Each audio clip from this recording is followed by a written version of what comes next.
வணக்கம். அஜித்குமார் நடிப்பில் வெளியாகி இருக்கக்கூடிய குட் பேட் அக்லி திரைப்படத்தில் தன்னுடைய பாடல்களை பயன்படுத்தினதுக்காக நஷ்டஈடு கேட்டு இசைஞானி இளையராஜா வழக்கு தொடுத்திருக்காரு. கூடுதலா மன்னிப்பு கேட்கணும் அப்படிங்கிற வகையில் சொல்லியிருக்காரு. இதுக்குள்ள என்ன நடந்திருக்கு அப்படிங்கிறது தொடர்பாக தான் பார்க்க போறோம்.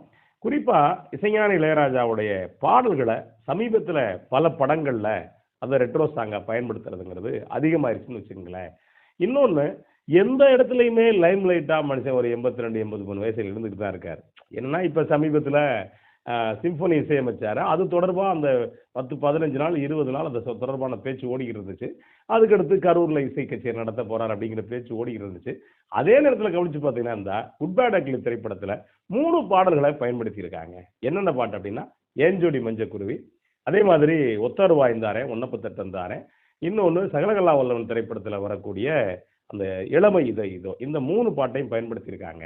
இதுக்கு அதாவது 5 கோடி ரூபாய் நஷ்ட ஈடு, கூடுதலா மன்னிப்பு கேட்கணும், இல்லைன்னா 1 வாரத்துக்குள்ள பாட்டை எடுத்துடணும் அப்படின்னு சொல்லிட்டு இசைஞானி இளையராஜா தரப்புல இருந்து அப்படி வழக்கு தொடுத்திருக்காங்க. இது குறித்து அஜித்துடைய ரசிகர்கள் ஒரு பக்கம் கிண்டல் பண்ணி அது ஒரு பக்கம் பண்ணிட்டு இருக்காங்க.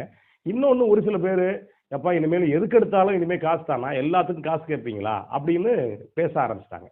இசைஞானி இளையராஜா குறித்த இந்த மாதிரியான சர்ச்சைகள்ங்கிறது ஏறத்தாழ ஒரு 5-6 வருஷமா, எப்போ எஸ்பிபி வெளிநாட்டுக்கு போனாரோ அந்த பாடல்களுக்காக, அதுல இருந்து ஏறத்தாழ ஒரு 7 வருஷம் வச்சுக்கோங்களேன், தொடர்ச்சியா இது ஓடிக்கிட்டே இருக்கு. இவங்களும் அவருடைய பாடல்களை பயன்படுத்தாம விடமாட்டேன் அப்படிங்கிற வகையில ஏதாவது ஒரு பாட்டை ஏதாவது ஒரு படத்துல பயன்படுத்தத்தான் செய்யறாங்க வச்சுங்களேன். குறிப்பா நம்ம இன்னொன்னும் கேட்க வேண்டியிருக்கு. சரி, இதுக்கு முன்னாடியான சினிமா பாடல்களை, அதாவது 80களுக்கு பிறகு இசைஞானி இளையராஜா வந்த காலத்துக்கு பிறகு பயன்படுத்தலையா அப்படின்னு நிறைய பாடல்களை பயன்படுத்தியிருக்காங்க. அதாவது யதார்த்தமாகவும் பயன்படுத்தியிருப்பாங்க, கிண்டலாவும் பயன்படுத்தியிருக்காங்க. ஏன், வாராயன் தோழி வாராய அப்படிங்கிற பாட்டு இருக்கு இல்லையா, அந்த பாட்டை பிற்காலத்தில் கவனிச்சு பார்த்தீங்கன்னா வாராயன் தோழா வாராயன்னு சொல்லி கிண்டலா ஆண்கள் பாடுறது மாதிரி பயன்படுத்தியிருப்பாங்க. பல பாடல்களை பயன்படுத்தியிருக்காங்கன்னு வச்சுங்களேன். அப்போ அப்படியெல்லாம் பயன்படுத்தியிருக்காங்களே, இப்ப ஏன் இந்த மாதிரி இவர் பண்றாரு அப்படிங்கிற ஒரு கேள்வி வருது இல்லையா. இதுல நம்ம இன்னொன்னையும் பார்க்க வேண்டியிருக்கு. என்ன அப்படின்னா, இப்ப இசையமைச்சு தான் அவர் இது பண்ணணும்னு இல்லை. இப்ப நல்லா கவனிச்சு பாருங்களேன்.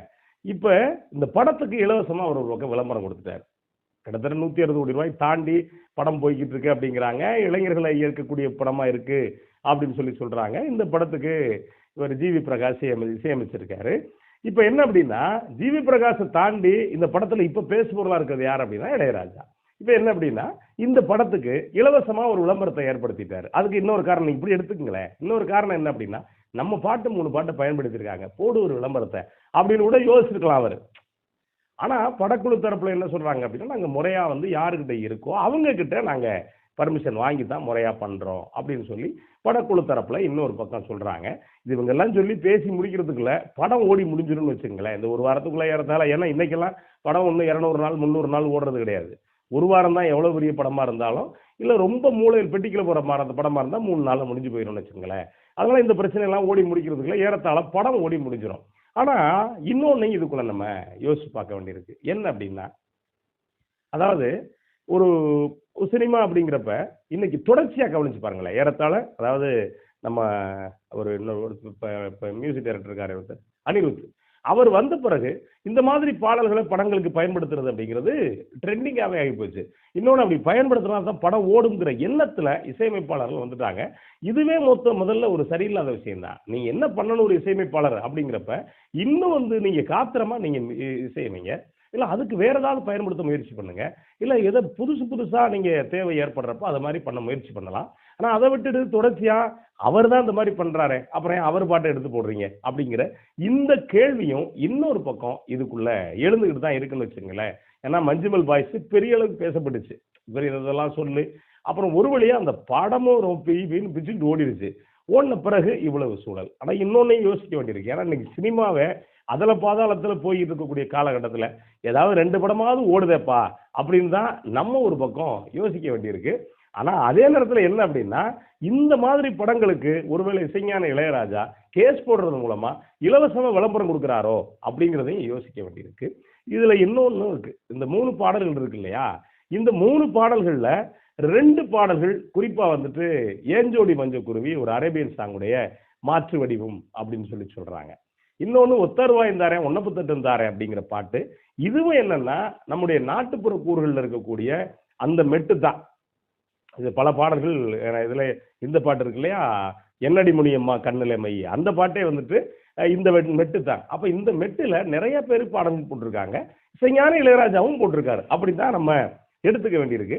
இருந்தா கூட அவர் என்ன சொல்லியிருக்காரு அப்படின்னா, எனக்கு வந்து 5 கோடி ரூபா நஷ்டஈடு கூட்டல் அதோட சேர்த்து மன்னிப்பு கேட்கணும் அப்படின்னு சொல்லியிருக்காரு.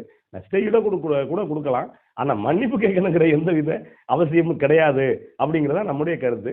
இருந்தா கூட மனுஷன் இந்த படத்தை ஓட வைக்கிறதுக்கான இப்ப என்ன நினைப்பாங்க பல பேர் அப்படின்னா, அப்படியா குட் பேட் அக்லியில் என்ன இருக்கு, போய் ஒரு 8 பார்த்துட்டு வந்துடுமே அப்படின்னு கூட பல பேருக்கு ஒரு எண்ணம் வரலாம். ஒரு அந்த வகையில கவனிச்சு பாத்தீங்கன்னா மைனஸ் மாதிரி இருக்கும். ஆனா அந்த படத்துக்கான பிளஸ் இதுதான். நன்றி, வணக்கம்.